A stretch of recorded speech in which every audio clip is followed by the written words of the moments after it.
The prince learned to fear his father before he learned to read.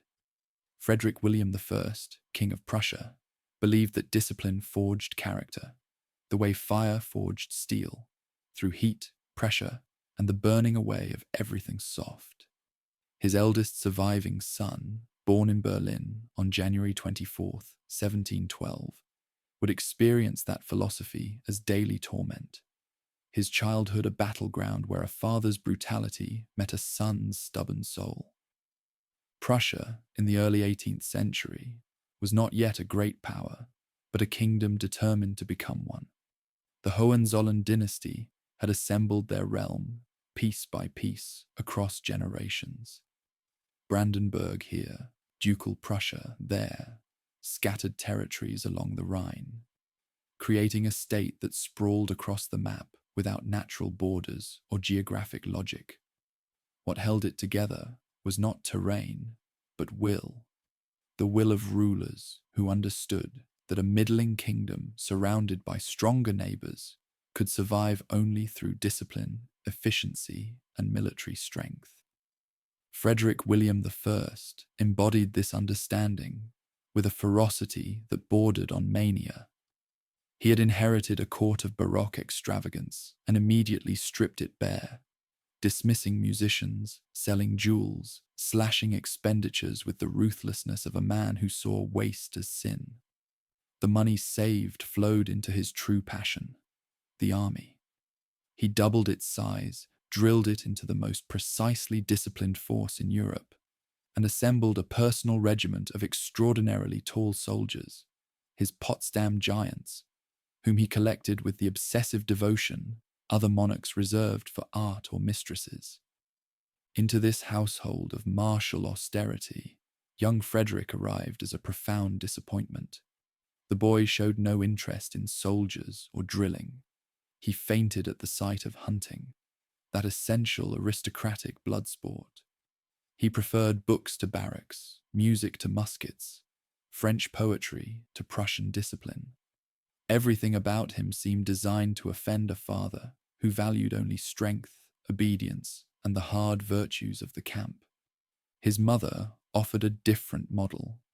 Sophia Dorothea of Hanover was the daughter of the future King George I of England, a woman raised in courts where culture and refinement mattered alongside political power.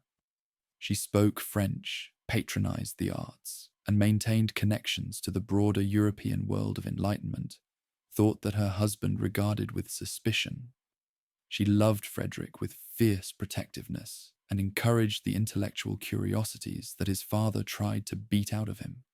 The boy grew up caught between two worlds. His father's Prussia of drill sergeants and rigid order, his mother's whispered promises of something more civilized. Wilhelmina, his elder sister by 3 years, became his closest ally in this silent war. The two children shared tutors, shared secrets, and shared the experience of growing up under a father whose rages could descend without warning. They developed a bond that would endure throughout their lives, writing letters that revealed their innermost thoughts long after adult responsibilities separated them. In a household where affection was dangerous and emotion was weakness, Frederick and Wilhelmina created a private world that their father could not entirely control. The king's methods of discipline would today be recognized as abuse. He beat Frederick publicly, humiliating him before courtiers and servants. He forced the boy to kiss his boots after punishments. He destroyed Frederick's books when he discovered them, smashed the flutes that his son had learned to play in secret, dismissed tutors whose teaching strayed too far from approved military and religious subjects. When Frederick failed to show proper enthusiasm for hunting, his father dragged him by the hair and beat him with a cane. The prince learned to endure, to hide, and to hate. Yet the king's vigilance had gaps that a clever boy could exploit. Jacques Douan de Jandun, a French Huguenot refugee, served as one of Frederick's tutors and quietly fed the prince's appetite for forbidden knowledge. He smuggled books into Frederick's quarters, taught him to read and write French with elegance, introduced him to philosophy and literature that his father would have burned. The education Frederick received officially prepared him to be a soldier king. The education he received secretly prepared him to be something unprecedented, a monarch who could command armies and also compose sonatas, who could quote Cicero while planning cavalry maneuvers. The flute became Frederick's private rebellion. His father regarded music as effeminate frivolity, suitable perhaps for professional entertainers, but degrading for a prince. Frederick learned to play anyway, practicing in hidden rooms, performing for small audiences of sympathetic servants and tutors. The instrument represented everything his father despised: beauty, refinement, the life of the mind, and Frederick clung to it as proof that his soul remained his own, despite everything the king did to his body. As Frederick entered adolescence, the conflict intensified. He had grown into a young man of considerable intelligence and bitter resentment. His manners French, his tastes cosmopolitan, his contempt for his father's values barely concealed.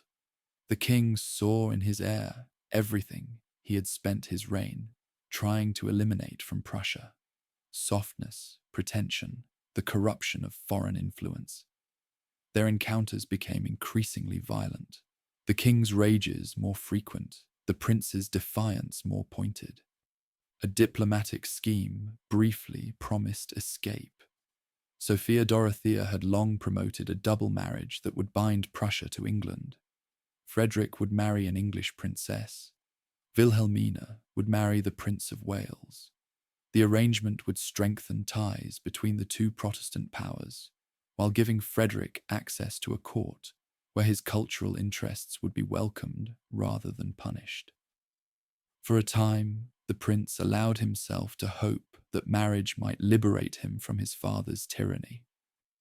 Frederick William I destroyed the plan with characteristic bluntness. He distrusted England, resented his wife's meddling in foreign policy, and had no intention of sending his heir to a court that might reinforce everything he was trying to suppress. The negotiations collapsed in mutual recrimination, and Frederick watched his best hope of legitimate escape dissolve into diplomatic failure. It was during these desperate years that Hans Hermann von Katter entered Frederick's life. Katter was a Prussian officer, 8 years older than the prince, the son of a general, educated and refined in ways that the army rarely produced. The two young men formed a friendship that contemporaries and historians have interpreted variously, as intellectual companionship, as romantic attachment, or as the intense bond that isolation breeds between kindred spirits. Whatever its precise nature, the relationship gave Frederick something he had rarely experienced: the sense that someone understood him, valued him, and would stand beside him against a hostile world. Together, they began to plan what desperation made seem reasonable: escape. The scheme that took shape in 1730 was equal parts fantasy and determination. Frederick would flee Prussia, travel through France to England, and there seek protection from his mother's relatives until his father's death placed him safely on the throne. Katter would accompany him. Other conspirators, including a young officer named Keith, would assist their flight. The plan required secrecy, timing, and luck, and it possessed none of these in sufficient quantity. Frederick William I had informants everywhere. A court where the king's rages were unpredictable was also a court where ambitious men sought favor by reporting suspicious behavior. Rumors of the prince's discontent and his meetings with Katter reached ears that carried them to the king. The trap was set before Frederick even attempted to spring his escape. The prince was 18 years old, trapped in a kingdom that felt like a prison, bound to a father who seemed more enemy than parent. He had been beaten, humiliated, denied every pleasure that made life bearable. He had watched his hopes for English rescue collapse. He had found in Kata someone who offered understanding and perhaps something more. And he had decided that he would rather risk everything, his inheritance, his freedom, his life, than endure another year under his father's rule. What followed would break him in ways that the beatings never had. The escape attempt and its aftermath would strip away the idealistic youth who believed that courage and friendship could overcome tyranny. In his place would emerge someone harder, colder, and far more dangerous. A man who had learned through catastrophe that sentiment was a luxury he could not afford. But that transformation still lay ahead. In the summer of 1730, Frederick prepared to flee, convinced that freedom waited beyond Prussia's borders if only he could reach it. He would never be so naive again. The escape unraveled before it began. Frederick and his co-conspirators had planned to slip away during a royal journey through southern Germany, crossing into France and then to England. But secrecy had been compromised from the start. Keith, sensing discovery, fled first and managed to reach England safely. Frederick hesitated, delayed, and was still within his father's reach when the king's suspicions hardened into certainty. On August 5th, 1730, Frederick William I confronted his son with evidence of the plot. The king's rage exceeded anything the prince had witnessed before, and Frederick had witnessed much. His father drew his sword and might have killed him on the spot had officers not intervened. Frederick was arrested, stripped of his rank and uniform, and thrown into a carriage that carried him not toward freedom, but toward the fortress of Küstrin, where he would await his father's judgment.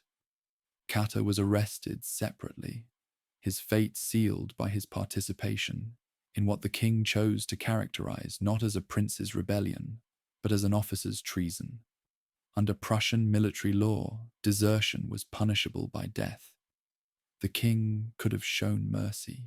Kata's father was a respected general, and the young man's only crime had been loyalty to a desperate friend. Frederick William I saw no reason for leniency. An example would be made. Frederick spent weeks in solitary confinement, uncertain whether he would face trial, imprisonment, or execution. His father seriously considered putting him to death, arguing that a son who would desert his king had forfeited his right to succeed that king. Foreign ambassadors warned that executing the crown prince would shock Europe. The king's own ministers urged restraint. The debate raged while Frederick sat in his cell, stripped of books, music, and human contact, left alone with the knowledge that his gamble had destroyed everything and everyone he cared about. The sentence, when it came, was designed to break what remained of Frederick's spirit. He would not be executed. Pressure from the Holy Roman Emperor and Frederick's own grandfather, King George I of England, had made that politically impossible. Instead, he would be forced to watch Kata die. On November 6, 1730, guards brought Frederick to the window of his cell at Küstrin. Below, in the fortress courtyard, Kata was led to the scaffold. The two men saw each other. According to witnesses, Frederick cried out to his friend in French, begging forgiveness for leading him to this end. Kata reportedly replied that there was nothing to forgive, that he died willingly for his prince. Then the executioner's sword fell, and the man Frederick had loved was dead, his blood staining the stones while the prince watched from above. Frederick collapsed. For days afterward, he alternated between fever and catatonia, his mind retreating from a reality too terrible to process. The physicians who attended him reported symptoms that suggested complete psychological breakdown. His father, informed of this crisis, expressed neither sympathy nor satisfaction, only impatience for the moment when his son would recover sufficiently to begin the process of rehabilitation. That process was deliberately humiliating. Frederick would not return to court as a prince, but would serve as a minor bureaucrat in the provincial administration at Küstrin. He would learn the tedious details of governance, tax collection, agricultural policy, legal administration, performing the work of a clerk, while his father decided whether he had been sufficiently reformed to deserve reinstatement. The heir to Prussia's throne spent years reviewing grain reports and land surveys, his brilliant mind yoked to tasks designed to demonstrate that he had abandoned all pretension to independence. He learned, not the lessons his father intended: obedience, submission, acceptance of paternal authority, but lessons far more dangerous. He learned to conceal his true thoughts behind a mask of compliance. He learned that survival required patience, that revenge was a dish best served cold, that the man who controlled his emotions controlled his fate. The sensitive youth who had wept at Keta's death was being forged into something harder, a prince who would never again allow sentiment to override calculation. Frederick William I, watching his son's apparent transformation, gradually allowed the rehabilitation to proceed. Frederick was restored to military rank. He was permitted to resume correspondence with his mother and sister. He was even given a small estate at Rheinsberg, where he could establish a household of his own. The king believed he had finally broken his son's resistance. He had merely driven it underground. Before Rheinsberg, however, came marriage. The king had selected Elizabeth Christine of Brunswick-Bevern, a Protestant princess whose family connections served Prussian diplomatic interests. Frederick had no voice in the choice and no interest in his bride. He obeyed because refusal would have meant renewed conflict with his father, and he was not yet ready for that fight. The wedding took place in 1733, with appropriate ceremony and no visible emotion from the groom. The marriage was a formality that both parties understood would never become real. Frederick treated Elizabeth Christine with cold courtesy, maintaining separate residences and providing no heirs. Whether his indifference reflected lingering grief over Kata, a fundamental orientation toward his own sex, or simply the impossibility of loving someone chosen by the father he hated, the marriage remained unconsummated. Elizabeth Christine would spend decades as Queen of Prussia without ever being a wife, her position as meaningless as it was unassailable. Rheinsberg became Frederick's sanctuary and his revenge. The modest estate transformed under his direction into a center of intellectual life that embodied everything his father despised. Frederick gathered musicians, philosophers, and writers, hosting salons where French was spoken and ideas flowed freely. He played flute in concerts of his own composition. He read voraciously, debated philosophy with visitors who marveled at a Prussian prince who could hold his own with the best minds of Europe. Rheinsberg was proof that his father had not destroyed him, that the boy who loved music and poetry had survived every attempt to beat him into a soldier. It was during these years that Frederick began corresponding with Voltaire, the most celebrated writer of the age. The exchange began with Frederick's fan letter, praising Voltaire's work and offering friendship from an unlikely quarter.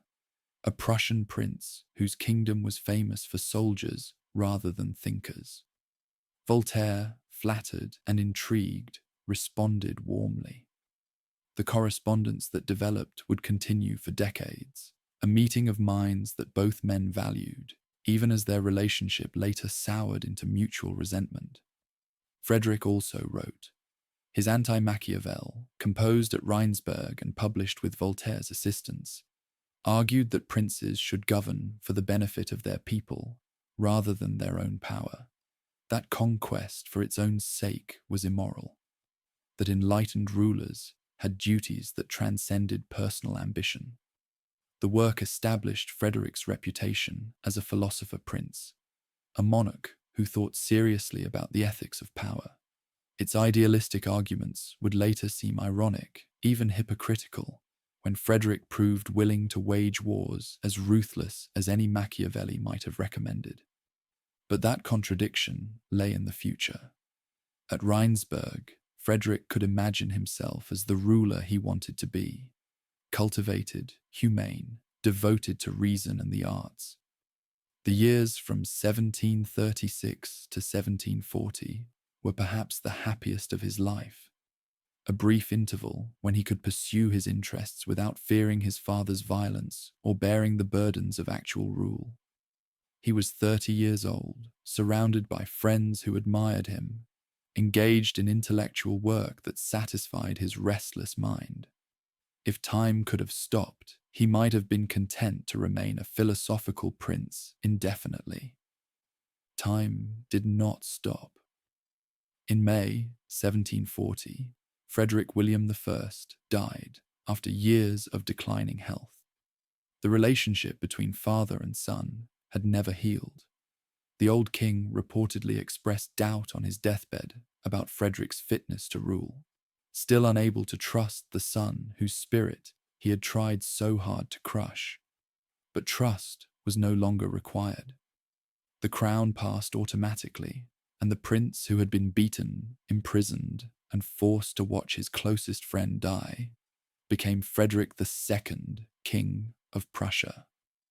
The intellectuals of Europe celebrated. Here was a philosopher ascending a throne, a disciple of Voltaire and author of Anti-Machiavel, a man who had suffered for his beliefs and could now put them into practice. They expected reforms, tolerance, patronage of the arts, everything that enlightened opinion believed a modern monarch should provide. They were not entirely wrong, but they had underestimated what the crucible of Frederick's youth had produced. The prince who emerged from Küstrin was not merely a philosopher. He was also a survivor who had learned that the world was cruel, that power was the only reliable protection, and that those who showed weakness would be destroyed. Prussia's neighbors would soon discover what that combination of enlightenment and ruthlessness could achieve. Frederick moved with a speed that startled everyone who thought they knew him. Within weeks of his coronation, he had abolished judicial torture, eased censorship of the press, and declared that in Prussia, every man could seek salvation in his own fashion. Religious tolerance, radical for its time, became official policy. Catholics, Lutherans, Calvinists, and even Jews would worship freely in a kingdom that had no interest in persecuting its own subjects. The philosopher prince was making good on his promises.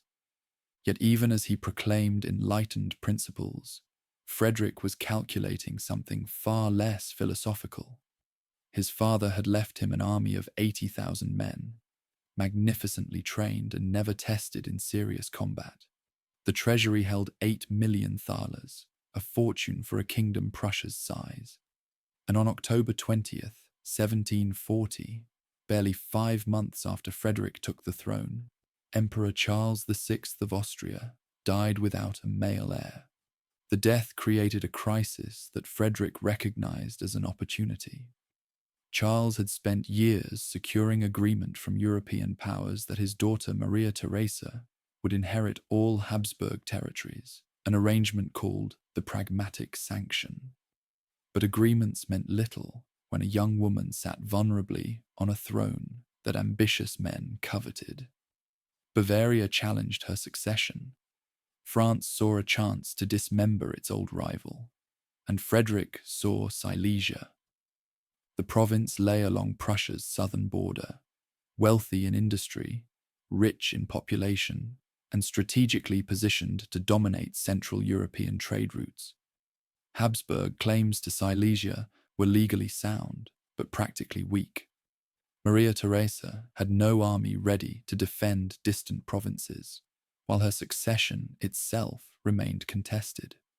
Frederick calculated that a swift campaign could seize Silesia, before Austria could respond effectively, presenting Europe with a fait accompli that negotiations would eventually ratify. His ministers were appalled. Prussia had treaties with Austria. The seizure would be naked aggression, a violation of international law that would mark Frederick as a brigand among sovereigns. The philosopher who had written Anti-Machiavel was proposing to act exactly as Machiavelli had recommended, taking what he wanted because he could, justifying the theft afterward, with whatever arguments seemed convenient. Frederick listened to the objections and overruled them. "I'm going to take a gamble," he reportedly told his advisors. "I'm about to play your game. I wonder what will become of me." On December 16th, 1740, Prussian troops crossed into Silesia without a declaration of war. The campaign that followed revealed both Frederick's limitations and his potential. Austrian forces in Silesia were scattered and unprepared. The initial advance met little resistance. But when the Austrian field army finally engaged the Prussians at Mollwitz in April 1741, Frederick discovered that reading about war and fighting one were entirely different experiences. The battle began badly. Austrian cavalry shattered the Prussian horsemen on the first charge, and Frederick, believing the day lost, fled the field on the advice of a general who thought the king's life should not be risked in a defeat. He was miles away, riding towards safety, when his infantry won the battle without him.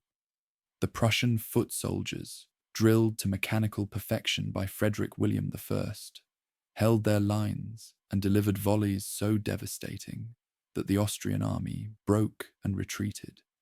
Frederick had abandoned his army, and his army had won anyway. The humiliation taught him a lesson he never forgot. His soldiers were superb, but he himself had much to learn about commanding them. He spent the following months studying tactics with an intensity that recalled his youthful devotion to philosophy, determined that he would never again flee a battlefield while victory remained possible. Maria Theresa, meanwhile, proved far more formidable than Frederick had anticipated. The young queen rallied Hungarian nobles to her cause with an emotional appeal that produced troops and loyalty when her situation seemed hopeless. She refused to accept the loss of Silesia, refused to negotiate from weakness, refused to behave as a vulnerable woman was expected to behave. Frederick found himself facing not a collapsing empire, but a determined adversary who would spend the next 2 decades trying to recover what he had stolen. The war dragged on through shifting alliances and inconclusive campaigns. Frederick won at Chotasitz in 1742, demonstrating that Mollwitz had not been a fluke. Prussian infantry really was the best in Europe, and their king was learning to use them effectively. The Treaty of Breslau ended the first phase of fighting, confirming Prussia's possession of Silesia in exchange for Frederick's withdrawal from the broader conflict. The peace lasted 2 years. When Austrian fortunes improved and it seemed Maria Theresa might be strong enough to reclaim her lost province, Frederick struck again, reopening hostilities in 1744. The campaign of 1745 showcased a commander who had matured dramatically since fleeing Mollwitz. At Hohenfriedberg, Frederick executed a dawn attack that caught the Austrian and Saxon armies unprepared, his troops advancing through morning mist to shatter an enemy that never had time to form proper battle lines. At Soor, outnumbered and surprised, he attacked rather than retreated, gambling that audacity would compensate for disadvantage, and won. These victories revealed the tactical innovations that would make Frederick's army the most feared in Europe. He developed the oblique order, a formation that concentrated overwhelming force against one section of an enemy line while refusing engagement elsewhere.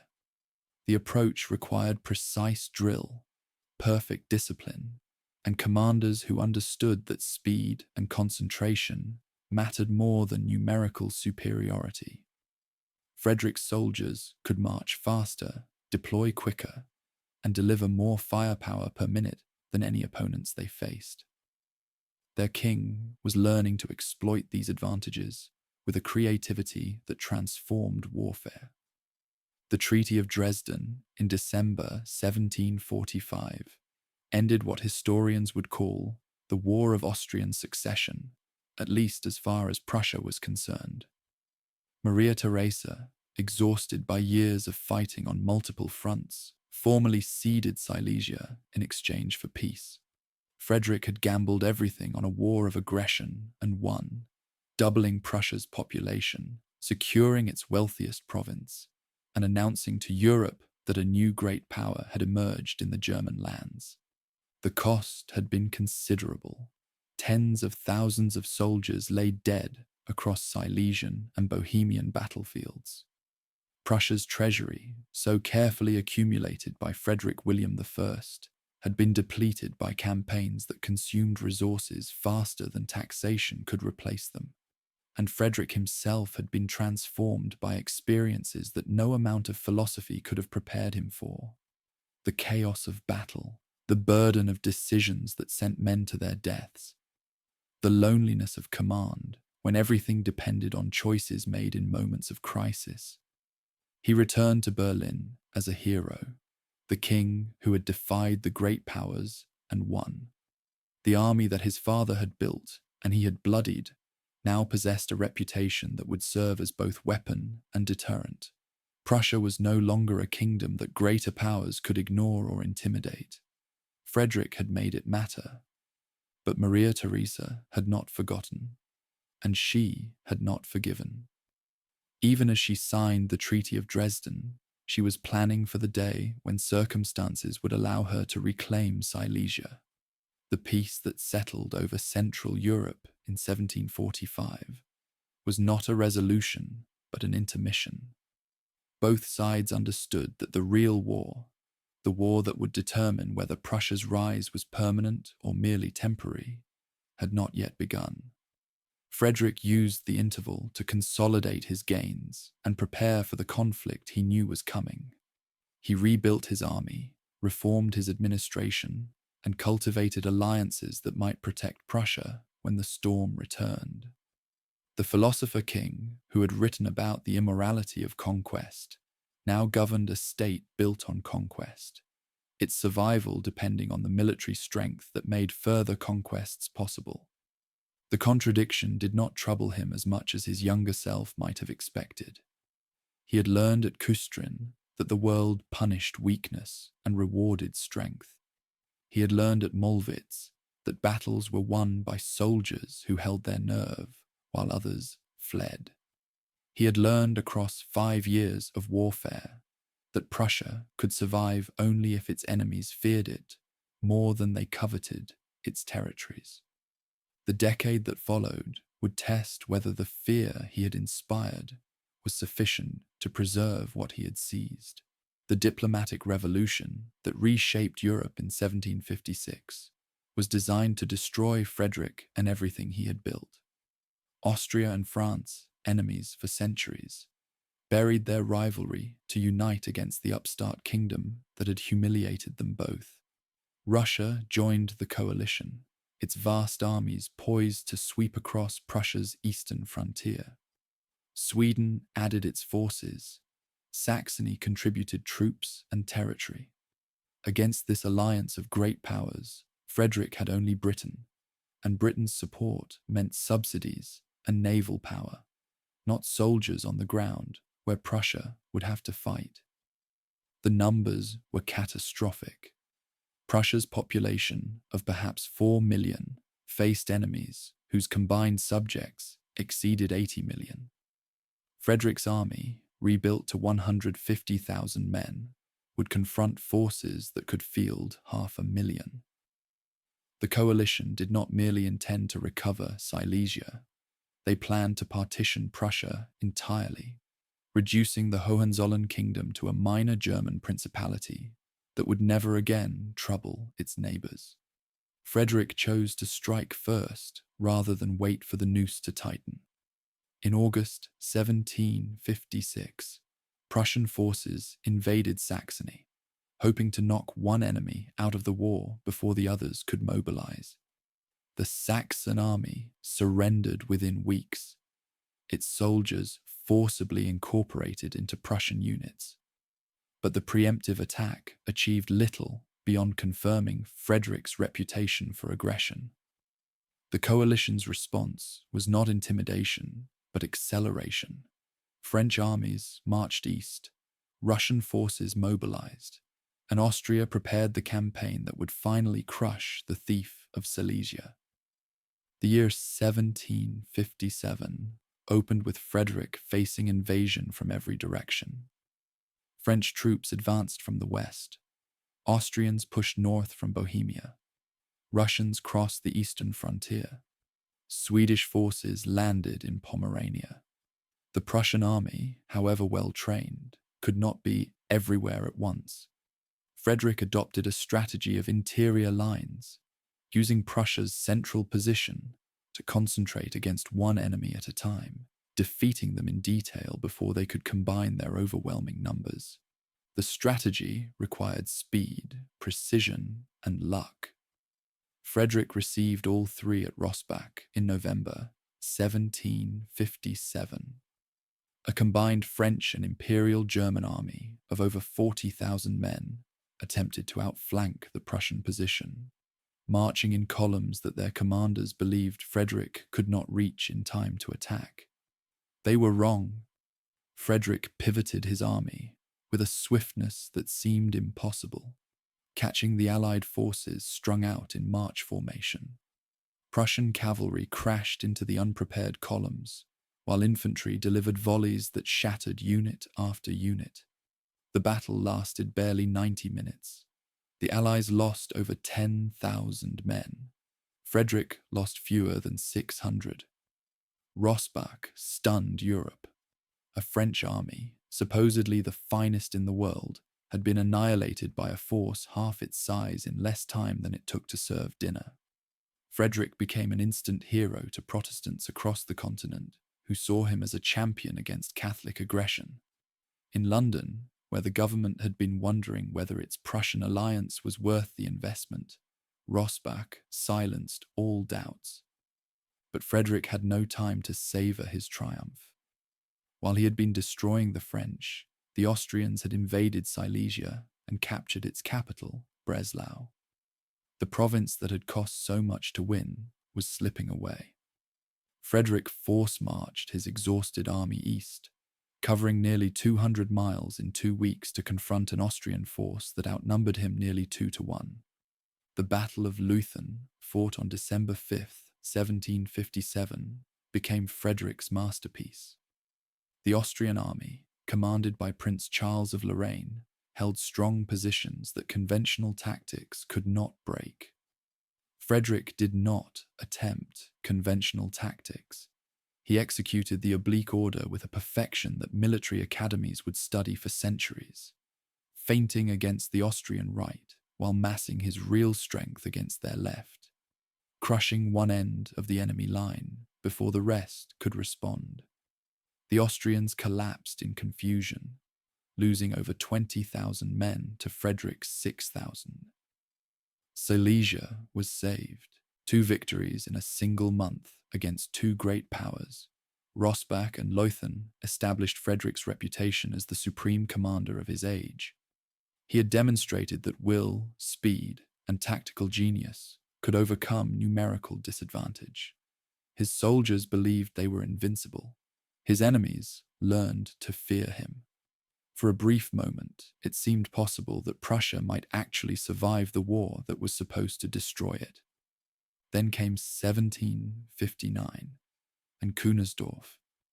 The Russian army that Frederick engaged on August 12th had already demonstrated its terrifying effectiveness in earlier encounters. Russian soldiers were peasants who knew nothing of the sophisticated military theory that Frederick had mastered, but they possessed a stolid courage that made them nearly impossible to break.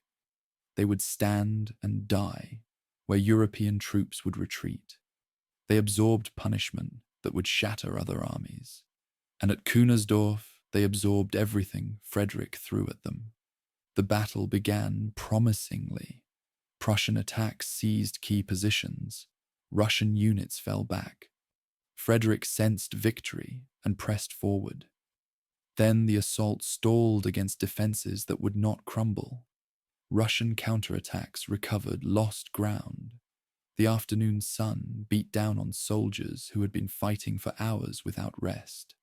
Frederick ordered charge after charge, spending his army's strength against formations that bent but never broke.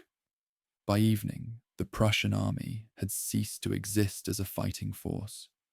Over 20,000 men lay dead, wounded, or captured. The artillery was lost. The cavalry was shattered. Frederick himself had 2 horses shot beneath him, and a bullet stopped by a golden case in his pocket. The survivors streamed away from the battlefield in disorder that no amount of discipline could prevent. Frederick considered suicide. In letters written during the days after Kunersdorf, he expressed a despair so profound that his generals feared he might actually take his own life. "I will not survive the destruction of my fatherland," he wrote to one minister. To another, "I have no resources left, and to speak frankly, I believe everything is lost." The king, who had seemed invincible, stood revealed as mortal, his kingdom at the mercy of enemies who had finally learned how to defeat him. Yet the destruction did not come. The Russian commander, instead of marching on Berlin while Frederick had nothing to stop him, hesitated, argued with his Austrian allies about strategy, and eventually withdrew to regroup. The breathing space allowed Frederick to scrape together reinforcements, rebuild shattered units, and continue a resistance that logic suggested was hopeless. The war ground on for 4 more years, an attritional nightmare that consumed men and resources at rates that none of the participants could sustain indefinitely. Frederick won battles and lost them, conquered territories and abandoned them, watched his army shrink through casualties he could not replace, while his enemies drew on reserves that seemed inexhaustible. Prussia's population, bled white by conscription and devastated by the passage of armies, neared the point of total exhaustion. What saved Frederick was not victory, but death, someone else's death. On January 5th, 1762, Empress Elizabeth of Russia died, and her nephew, Peter III, inherited the throne. Peter was a bizarre figure, a man more German than Russian, who had idolized Frederick since youth and regarded the war against Prussia as his aunt's mistake rather than Russia's interest. Within weeks of his accession, he pulled Russia out of the coalition. He returned all conquered territories. He offered Frederick an alliance. Frederick called it the miracle of the House of Brandenburg, and the religious language was not entirely ironic. He had been saved not by his own efforts, but by fortune so improbable that it seemed like divine intervention. Peter III was overthrown and murdered by his own wife, Catherine, within months. But by then, the coalition had lost its momentum. France was exhausted, Austria was isolated, and everyone was ready for a peace that preserved the status quo. The Treaty of Hubertusburg, signed in February 1763, ended the 7 Years' War on terms that Frederick himself could scarcely believe. He kept Silesia. Prussia had survived intact. The coalition that had intended to partition his kingdom had achieved nothing except the expenditure of blood and treasure beyond calculation. Against all odds, against all reason, the small kingdom surrounded by great powers had endured. But survival was not victory, and Frederick understood the difference. Prussia had not grown stronger through the war. It had merely avoided destruction. The army that had seemed invincible in 1757 had been rebuilt multiple times as casualties depleted its ranks. The treasury was empty, the countryside was devastated. The population had been traumatized by 7 years of warfare that brought enemy armies to Berlin itself. Frederick emerged from the war, aged beyond his 50 years, his health broken, his faith in fortune shaken by experiences that had shown him how close he had come to annihilation. The young king, who had invaded Silesia with such confident aggression, was gone. In his place stood an older man who had learned what war actually cost, who had stared into the abyss of total defeat, who would never again gamble so recklessly with his kingdom's existence. The philosopher king, who had written about the immorality of conquest, now governed a state that existed only because conquest had made it too dangerous to destroy. The contradiction would define the rest of his reign. Frederick returned from war to a kingdom that desperately needed rebuilding. Villages stood empty, their populations dead or scattered. Fields lay fallow for want of men to work them. The treasury that his father had filled and his wars had emptied would require years of careful management to restore. The king who had spent 7 years destroying now devoted himself to the less glorious work of reconstruction. He threw himself into governance with the same intensity he had once applied to warfare. Each day followed a schedule so rigid it became legendary, rising at 4 in the morning, reviewing correspondence and reports until 7, meeting with ministers and officials until noon, dining simply, then returning to paperwork that continued until evening. He personally reviewed judicial cases, agricultural reports, and military assessments. He dictated thousands of letters annually. He inspected provinces on horseback, appearing without warning, to examine whether his orders were being implemented. No detail was too small for the attention of a king who trusted no one else to care as much as he did. The agricultural reforms that transformed Prussia began with Frederick's recognition that a kingdom's wealth grew from the soil. He recruited settlers from across Europe to repopulate devastated regions, offering land, tools, and tax exemptions to families willing to farm the empty territories. He ordered the draining of marshes in the Oder Valley, creating thousands of acres of new farmland where swamps had bred only mosquitoes. He introduced new crops, clover for fodder, turnips for winter feed, that allowed farmers to sustain more livestock through the cold months. The potato became Frederick's particular crusade. Prussian peasants regarded the unfamiliar tuber with suspicion, preferring the grains their ancestors had cultivated for centuries.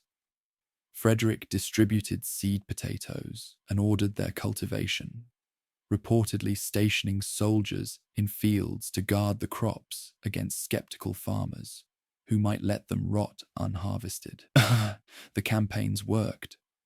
Within a generation, potatoes had become a Prussian staple, providing calories that wheat could not match, and cushioning the population against the grain failures that periodically produced famine elsewhere in Europe. Legal reform proceeded alongside agricultural development. Frederick commissioned a comprehensive legal code that would rationalize the patchwork of regulations governing Prussian life. The project took decades and would not be completed until after his death, but its principles reflected his Enlightenment convictions. Laws should be clear, consistent, and applied equally regardless of social status. Judicial torture, which he had abolished at the start of his reign, remained banned. Judges were expected to decide cases based on evidence and statute, rather than aristocratic privilege or royal whim. "In my kingdom," Frederick reportedly declared, "everyone can seek salvation in his own fashion." Religious tolerance remained the policy that most distinguished Prussia from its neighbours. While Catholic France persecuted Protestants and Protestant England imposed civil disabilities on Catholics, Frederick's Prussia permitted all faiths to worship freely. He extended his protection to Jesuits expelled from other Catholic countries, reasoning that educated men were useful regardless of their theology. His personal skepticism, he privately regarded all religions as equally unfounded, made tolerance easier. A king who believed none of them had no reason to persecute any of them. Sanssouci became the physical embodiment of his intellectual aspirations. The palace he had built outside Potsdam before the war remained his favorite residence, its name, without care, capturing the escape from burden that he sought within its walls. Here he hosted philosophers, composers, and writers. Here he played flute in evening concerts, performing music he had composed himself. Here he maintained the library of French literature that his father had tried to destroy.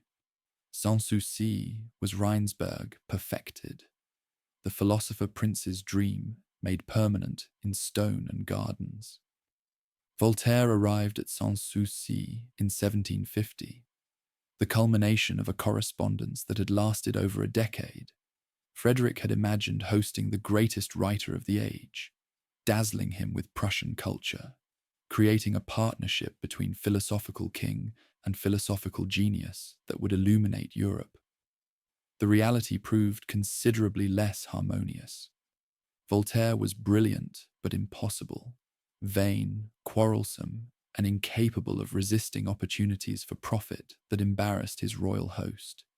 He became embroiled in financial scandals, picked fights with other members of Frederick's court, and published satirical attacks on scholars whom the king protected. Frederick, meanwhile, proved a more demanding patron than Voltaire had expected, correcting the writer's work with a bluntness that wounded his monumental ego. The relationship deteriorated from mutual admiration to mutual irritation. By 1753, Voltaire had fled Prussia after a final quarrel, carrying with him a manuscript of Frederick's poetry that the king desperately wanted suppressed.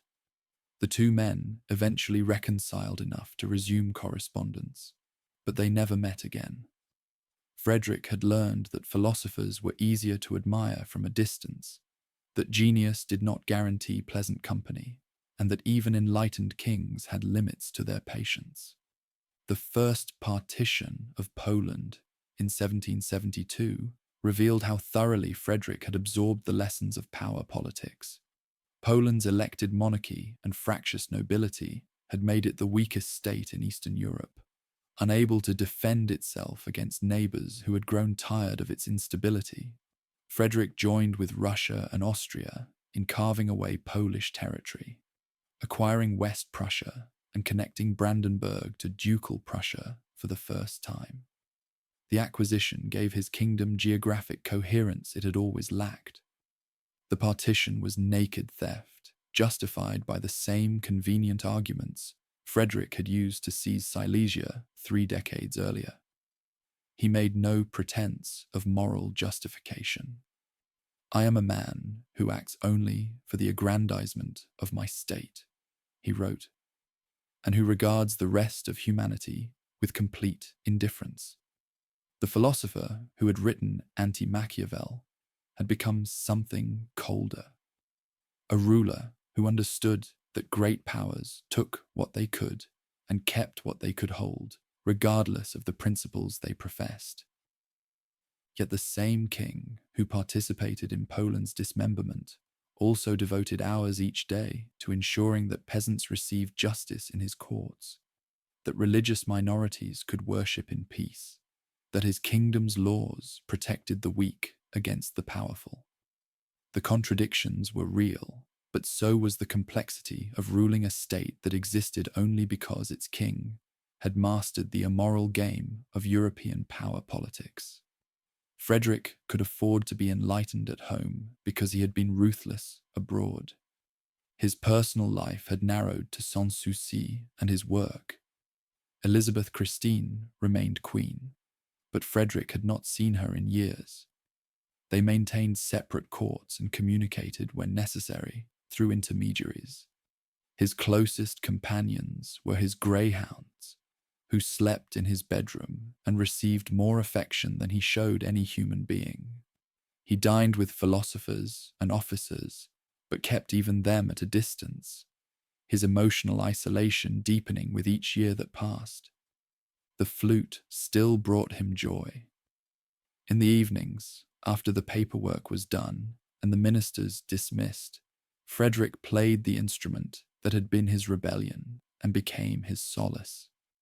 He composed sonatas and concertos with genuine skill, performing them for audiences who understood they were witnessing something remarkable.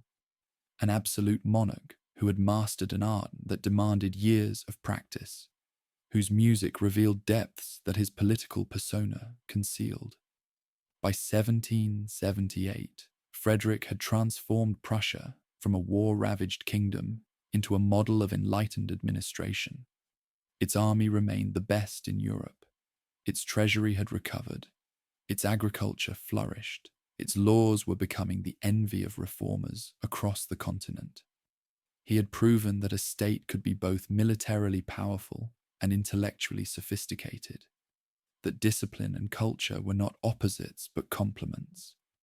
He was 66 years old, his body failing, his energy diminished, his circle of companions shrinking as death claimed the friends of his youth.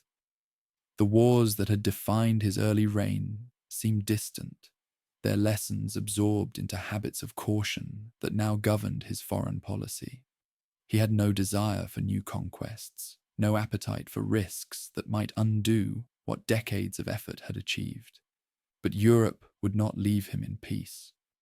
One more war remained to be fought, one more test of whether the old king still possessed the skills that had made him great. The War of the Bavarian Succession began with an Austrian land grab that Frederick could not ignore. When the Elector of Bavaria died without direct heirs in 1777, Emperor Joseph II, Maria Theresa's son and co-ruler, seized the opportunity to annex Bavarian territory that would strengthen Habsburg power in Germany. The move threatened the balance that Frederick had spent his reign establishing. An Austria enlarged by Bavaria would dominate the German states even more completely, reducing Prussia's hard-won status to that of a minor power. Frederick mobilized his army and marched into Bohemia, but the campaign that followed bore no resemblance to the lightning strikes of his youth. The 66-year-old king no longer sought decisive battle. He maneuvered cautiously, avoiding engagement, letting the threat of his army's presence do what actual combat might have failed to achieve. The Austrians proved equally reluctant to fight. Both sides spent more time foraging for supplies than fighting each other, leading soldiers to mock the conflict as the Kartoffelkrieg, the Potato War.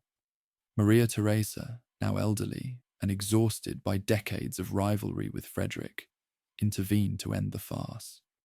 She negotiated directly with the Prussian king over her son's head, and the Treaty of Teschen in 1779 restored the status quo with only minor Austrian gains. Frederick had achieved his objective, containing Habsburg expansion, without risking the army that remained Prussia's only guarantee of survival.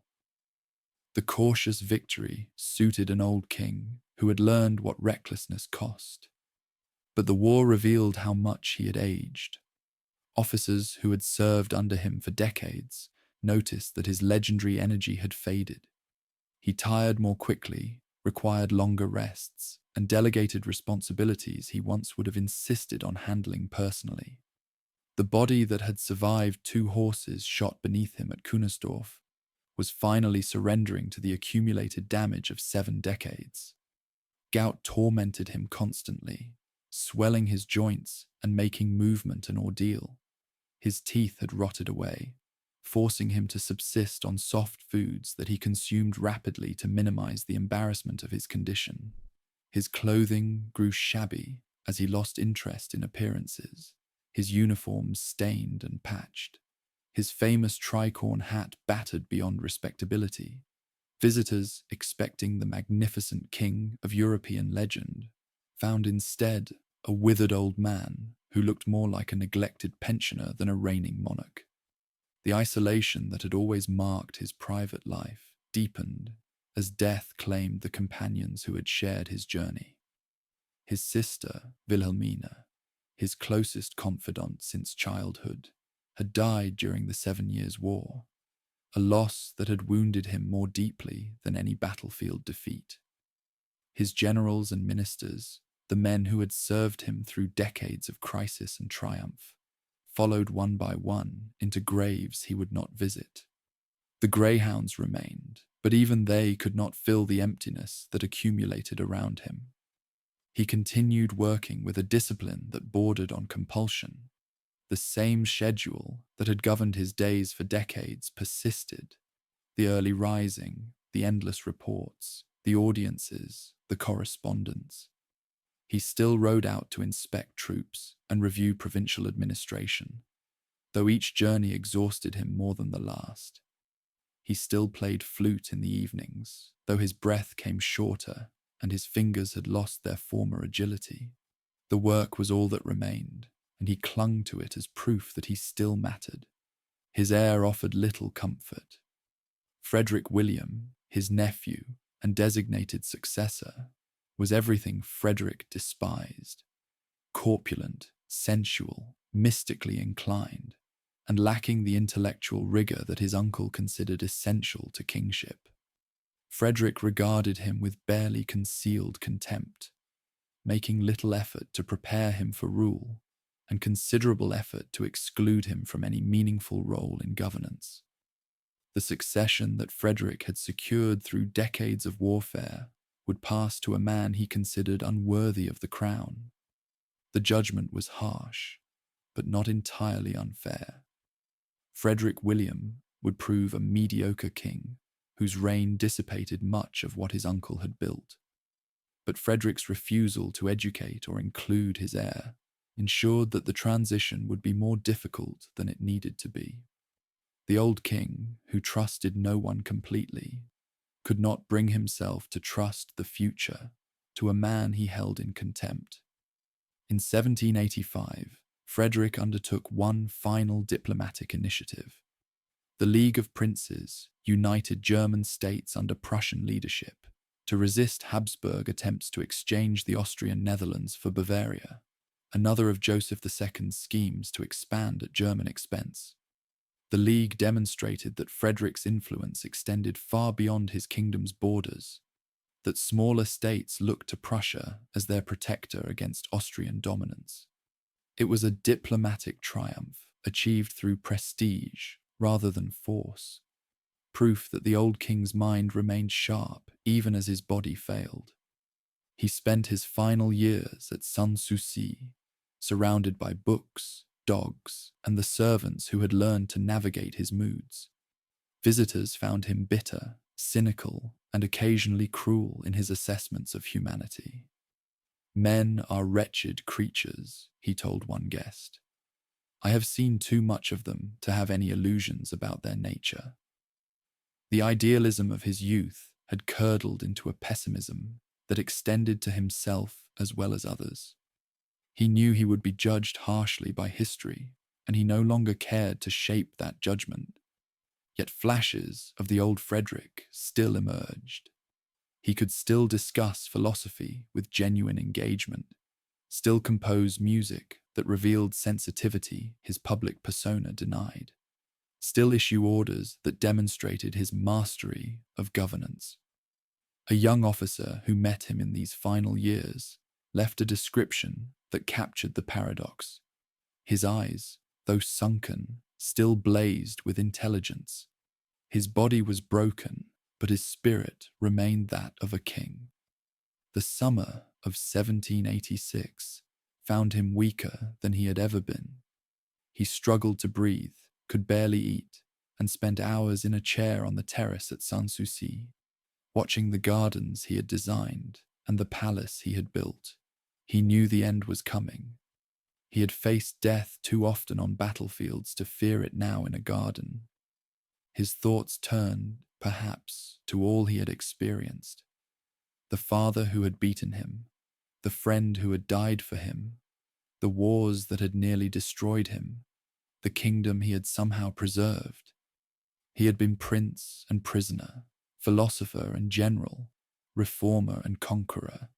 He had written poetry and ordered executions. He had loved music and made widows beyond counting. The contradictions that had defined his life remained unresolved as that life approached its end. Frederick had prepared Prussia for everything except his absence. Now he would discover whether his work would endure without him. The end came quietly, as Frederick had always said he preferred. On August 17th, 1786, in the early hours before dawn, the king, who had terrified Europe, stopped breathing in his armchair at Sanssouci. A servant found him there, slumped in the seat where he had spent his final evening, his greyhounds still at his feet. He was 74 years old. He had reigned for 46 years, longer than any Hohenzollern before him, longer than most of his subjects could remember any other king. He had left instructions for his burial that his successor would ignore. Frederick wanted no state funeral, no elaborate ceremonies, no public mourning. He wanted to be interred at Sanssouci, beside the graves of his beloved greyhounds, in a simple tomb that would make no grand claims about his importance. The request reflected his cynicism about human nature. He suspected that the mourning would be theatrical rather than genuine, and perhaps a deeper exhaustion with the performance that kingship required. Frederick William II disregarded these wishes almost entirely. The new king, whom Frederick had despised, organized the funeral that Frederick had rejected. A grand procession through Potsdam, military honors, burial in the garrison church, alongside Frederick William I, the son whom Frederick had beaten and the son who had survived that beating, would share eternity in the church where Prussian kings were laid to rest. Frederick's preference for his dog's company went unfulfilled for over 2 centuries. Prussia mourned, though whether from genuine grief or calculated display varied by mourner. The soldiers who had served under Frederick remembered a commander who had shared their hardships and led them to victories that seemed impossible. The officials who had administered his kingdom remembered a master who demanded perfection but rewarded competence.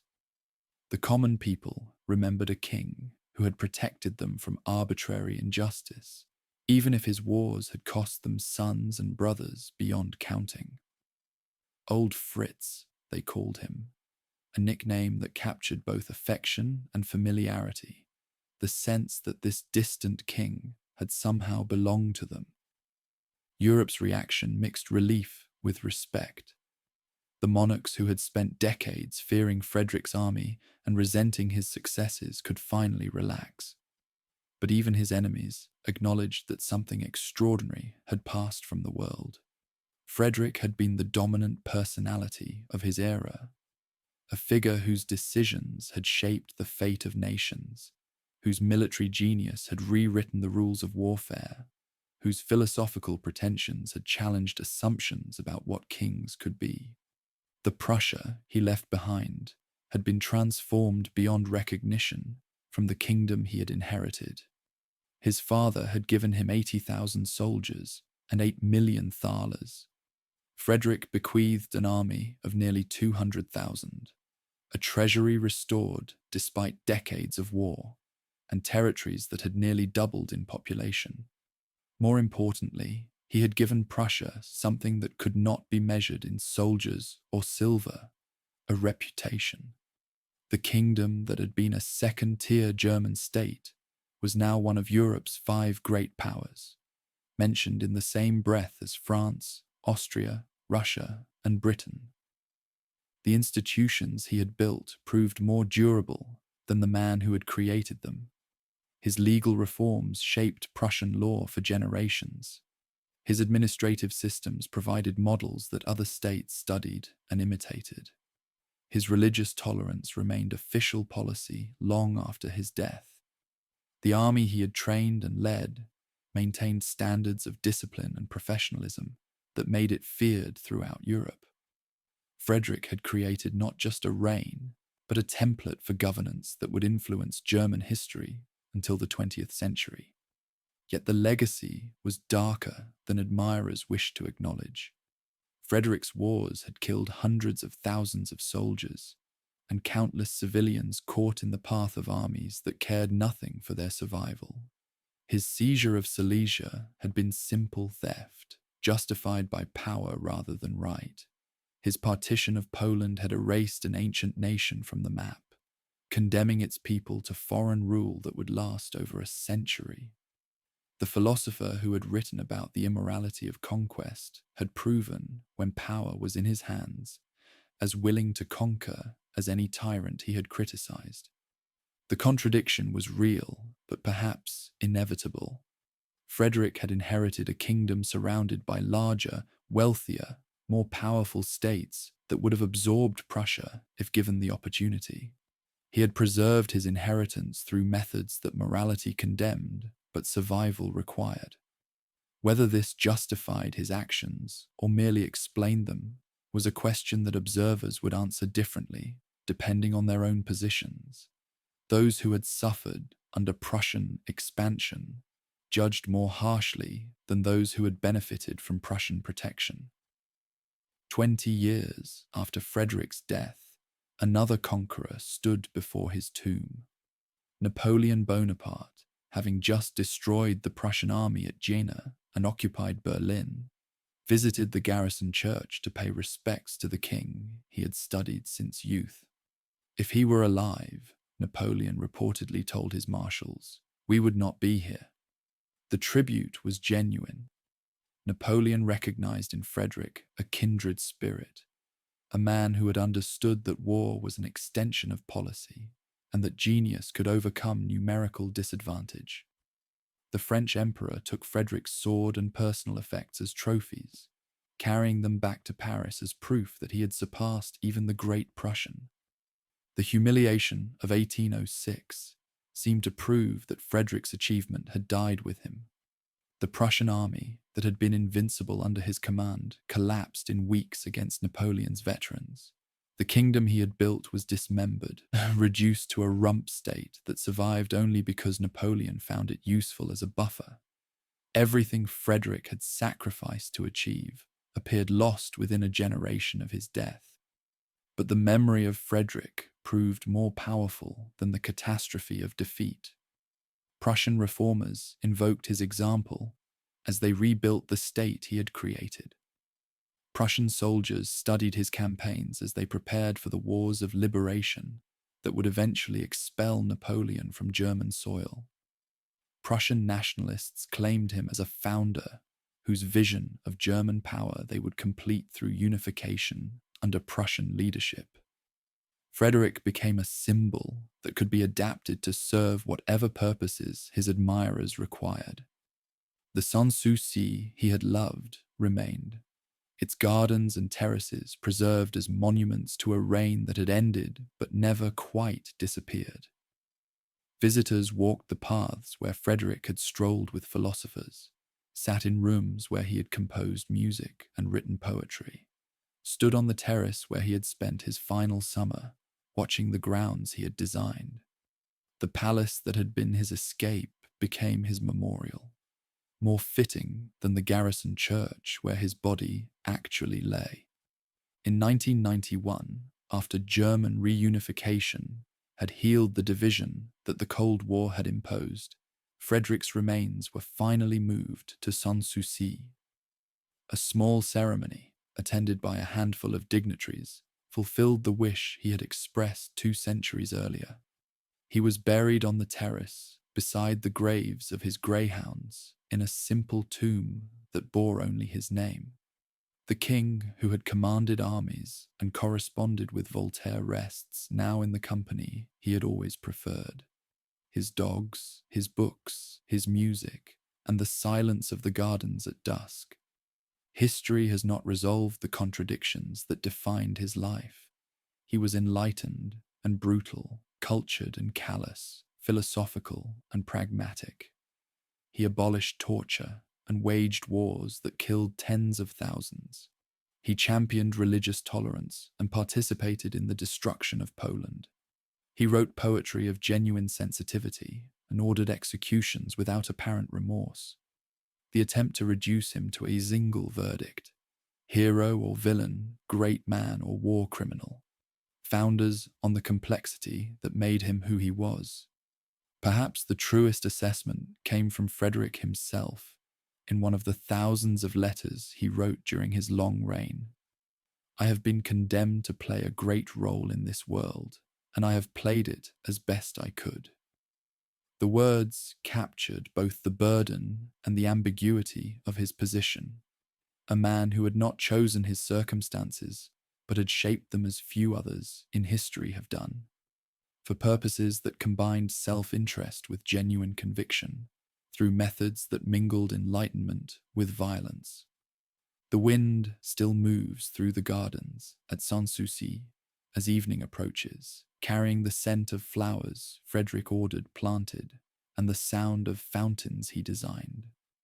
The palace windows catch the fading light, their reflections shimmering as the day surrenders to darkness.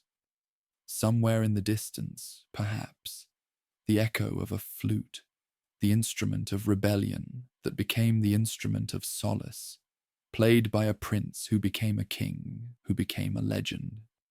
Frederick the Great lies beneath the terrace, finally at rest in the place he loved, surrounded by the graves of dogs who never betrayed him, and the silence of a kingdom that has long since vanished into history. The wars are over.